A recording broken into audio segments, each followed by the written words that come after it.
Good day, I'm Maile Madziba. Welcome back to our channel. Today we continue with our CIR 211 module. CIR 211 module is the second year chemical engineering module from the University of Pretoria. So today we're looking at example 3.6.1. It says calculate the enthalpy change in kilojoules per kilogram between ice at minus 10 degrees Celsius and steam at 200 degrees Celsius and 1 atmospheric pressure using the following data. So it gives us the CP of ice and also the heat of fusion of ice at 0 degrees and also the CP of water and also the heat of vaporization of water at 100 degrees Celsius. And then it also gives us the CP of the steam. Now the CP of the steam is important to understand that it's actually a variable. So when we come to the steam, we're going to need to integrate.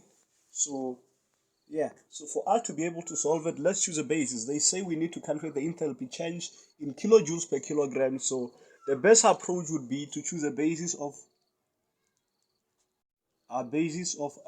1 kilogram ice.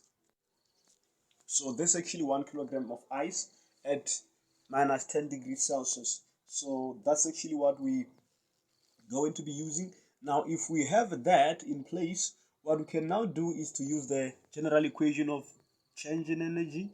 So, okay, I can just say, remember, we're gonna have phases in which we're going to calculate the change in enthalpy in phases. The first phase we're gonna calculate from minus 10 degrees Celsius to 0 degrees Celsius ice. So we cannot say from minus 10 degrees Celsius to 0 degrees Celsius. It's important to understand that it's still ice. Sorry about that.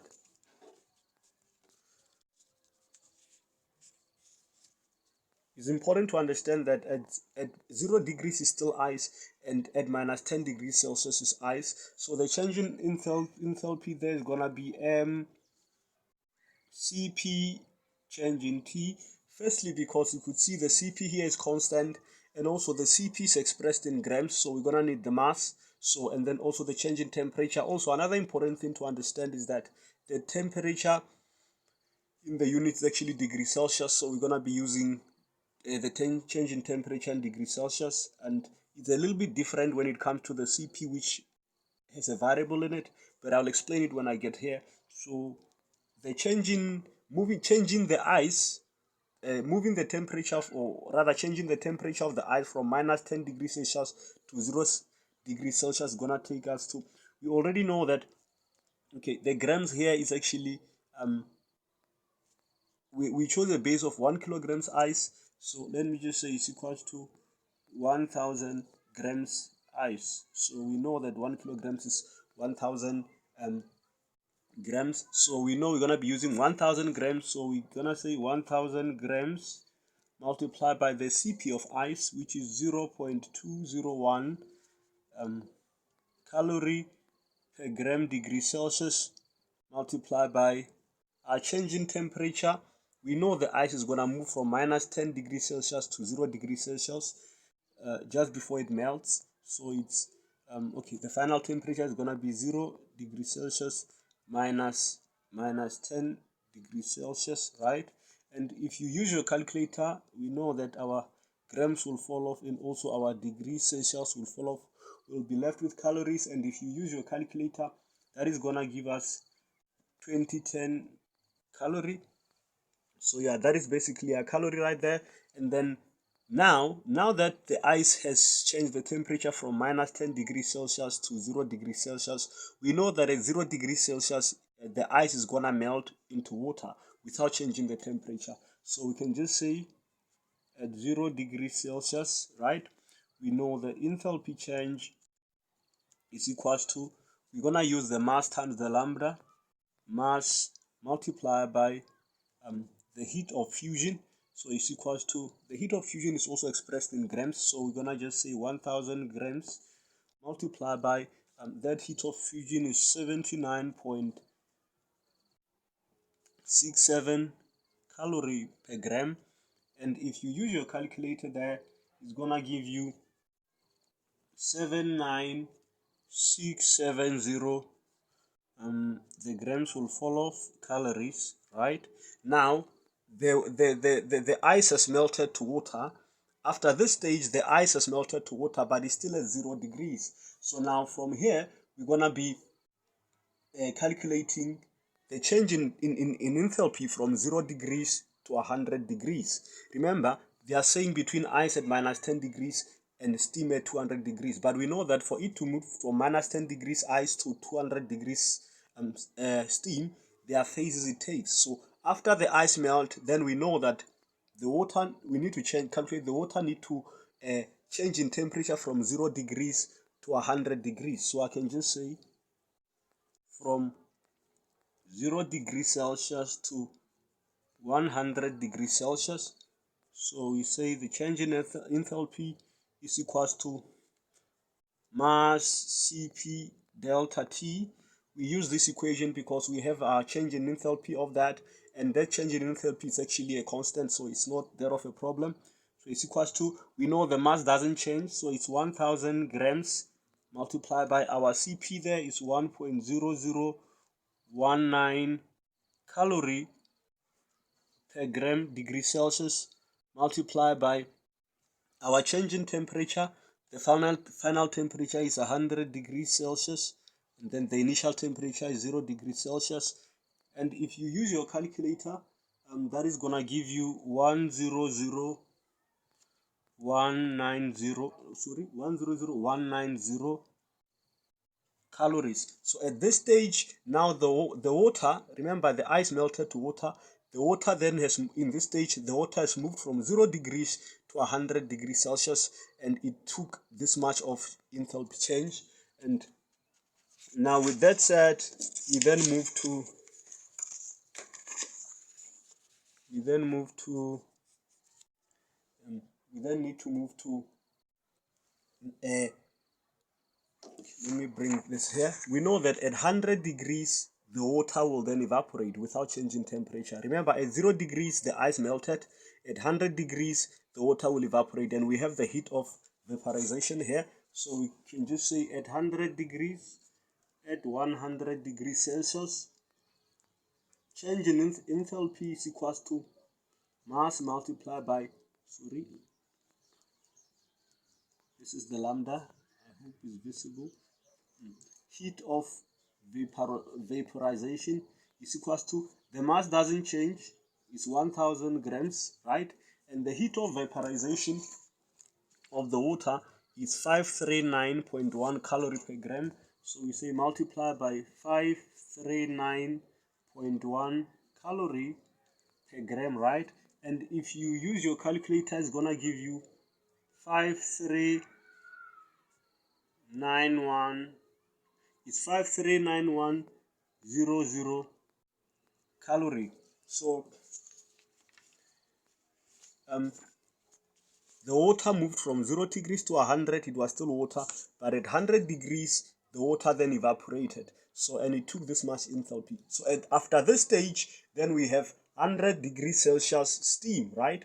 And then when we get to the steam at 100 degrees Celsius, we need to calculate then how much enthalpy change is required to move the steam from 100 degrees Celsius to 200 degrees Celsius, which is our last phase, because they say from minus 10 degrees Celsius to 200 degrees Celsius. So with that said, we do the same. We just say the enthalpy change, right? Let me say of steam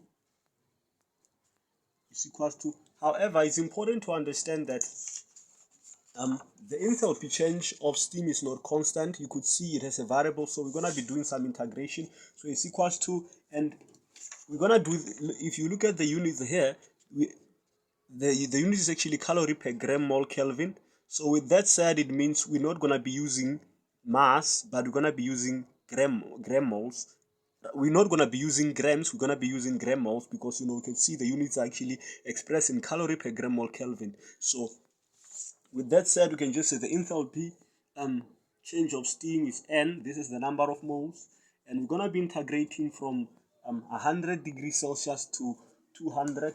And also we are told that with T in Kelvin, which means we are no longer using degrees Celsius, now we're gonna use Kelvin. So with that said, we're gonna have it's gonna be from 373.15 to 473.15, right? So this is basically how it is. And then we know the equation says, I can just copy it here, is 7.136 plus 2.64 times 10 to the power minus 3 plus 0.0459 times 10 to the power minus 9t squared, right? And we can just say dt, right?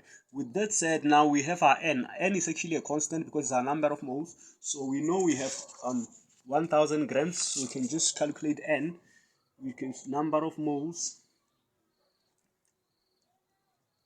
Steam is, we know that it's actually it's mass all over molar mass is equals to 1000 grams all over the molar mass of water is 18 grams per gram mole, and if you use your calculator, it's gonna give you 55.55 or 0.56 gram mole, right? So with that said, on our end, we're gonna put the gram mole there. So therefore, our change in enthalpy of the steam is equals to 55.56, right? Now I'm no longer gonna put in this because I'm integrating, so we can just say this is gonna be 7.136t and then plus 2.64 times 10 to the power minus 3 all over 2. I missed a t here, sorry. Yeah, there has to be a t here.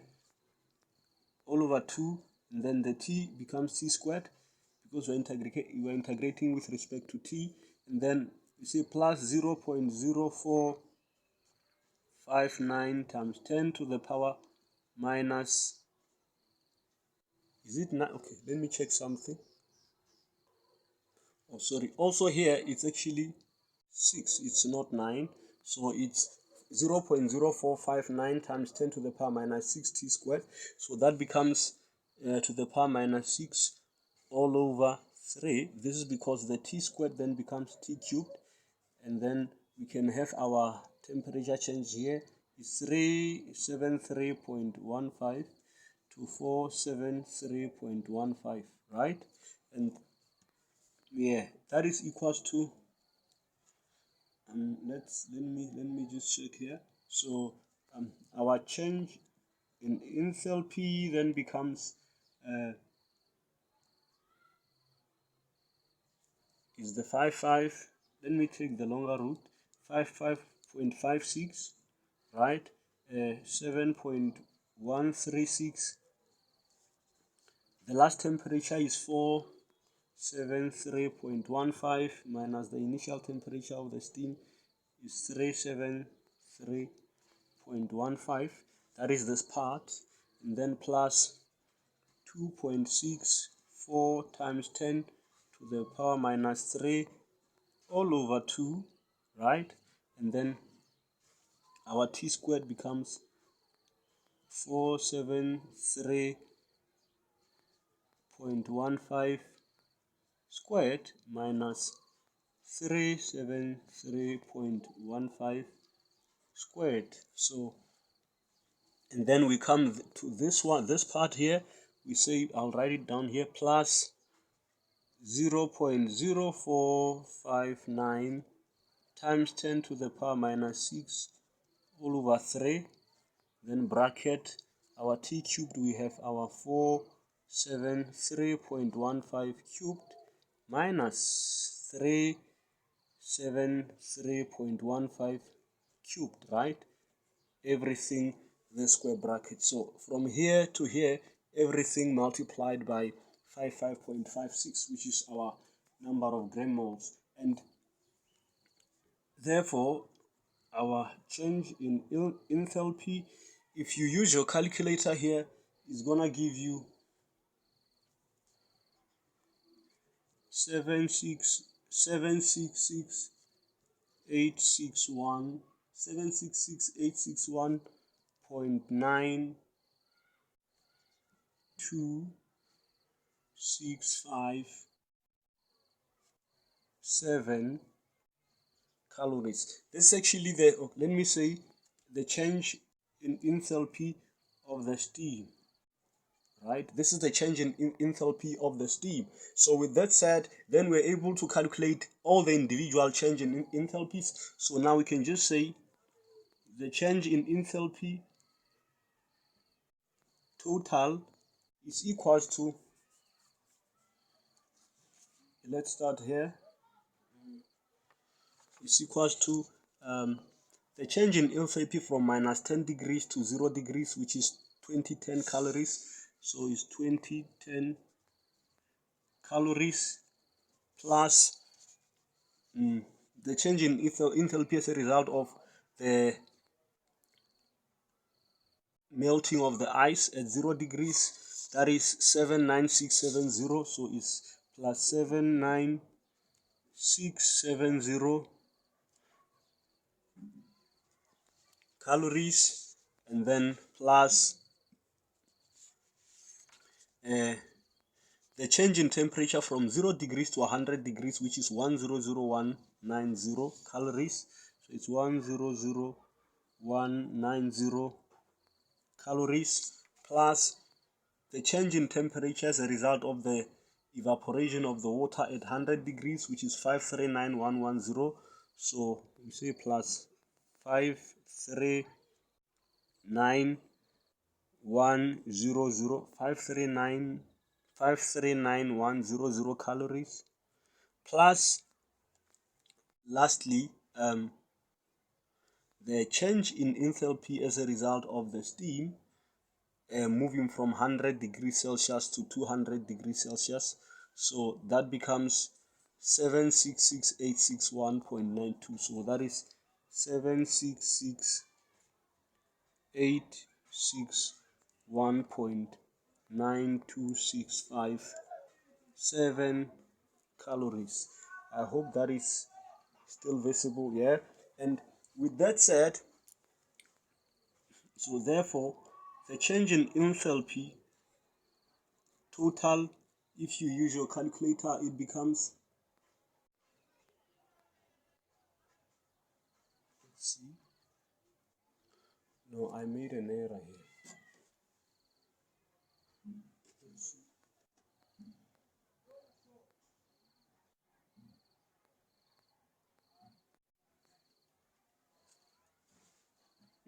I made a little error here. I need to correct something. Yeah, I just need to correct something here. The thing here, the heat of vaporization of the steam is not, this is actually the total. The heat of vaporization of the steam, I calculated it to be, let me say, change in enthalpy of the steam is equals to 45891.92657 calories. So yeah, so this is actually the change in enthalpy of the steam. So this that I initially made an error putting it as the enthalpy of the of the steam is actually the total. So with that said, so if this is the steam, then I can just recalculate the total change in enthalpy. So change in enthalpy total is equals to, let me rewrite this. So initially we have the 2010 calories that I explained. So it's 2010 calories plus it's the 2010 is actually from moving from minus 10 degrees to 0 degrees is still ice, and at 0 degrees it melts, and it that change in enthalpy is 79670. So it's 79670 calories, And then we have the change in enthalpy from 0 degrees to 100 degrees, and it's 100190 calories. So it's plus 100190 calories plus the next one is the change in enthalpy as a result of the water evaporating at 100 degrees. So this is the value is 539100 calories. So let me just write it. Okay, let me say 539100 calories, and then the change in enthalpy from 100 degrees to 200 degrees. This is actually the change in enthalpy of the steam. This is it here. This is where I made the corrections. So we say plus 4, 5, 8, 9, 1.92657 calories. So with that said, this is actually the total change in enthalpy. If you add all that up and you use your calculator, it brings us to this value here that I initially mistook as the change in enthalpy of the steam. So this is actually the total change in enthalpy. So it's 766,861. So it's equals to 766,861 766,861.9267 calories. So this is actually the total change in enthalpy. Now our question said that they actually told us this, or they requested that we calculate the enthalpy change in kilojoules per kilogram. So we can just say therefore the change in enthalpy total, we can just convert this to kilojoules. So it's 766,861.92657 calories. We know that the ratio of calorie and joules is actually 1:4.187. So we can just say 4.187 joules all over 1 calorie, because 1 calorie is actually 4.187 joules. And if you use your calculator, it's gonna give you, let me just verify here, it's gonna give you 3,210,850.88654 joules. So that it becomes that energy required to move the change in enthalpy of ice of 1 kilogram ice from minus 10 degrees Celsius to 200 to steam at 200 degrees Celsius. So because this is actually joules, you can just divide by 1,000 and you get the kilojoules. So we say it becomes 3210.851 kilojoules. Now this is actually the change in enthalpy, but remember our basis, we used a basis of 1 kilogram. So we can simply say our total change in enthalpy is equals to 3210.851 kilojoules per kilogram, and this then becomes our final answer. So we have completely solved the question. So thank you guys for your time. I hope we meet again in our next video. Stay blessed and lots of love.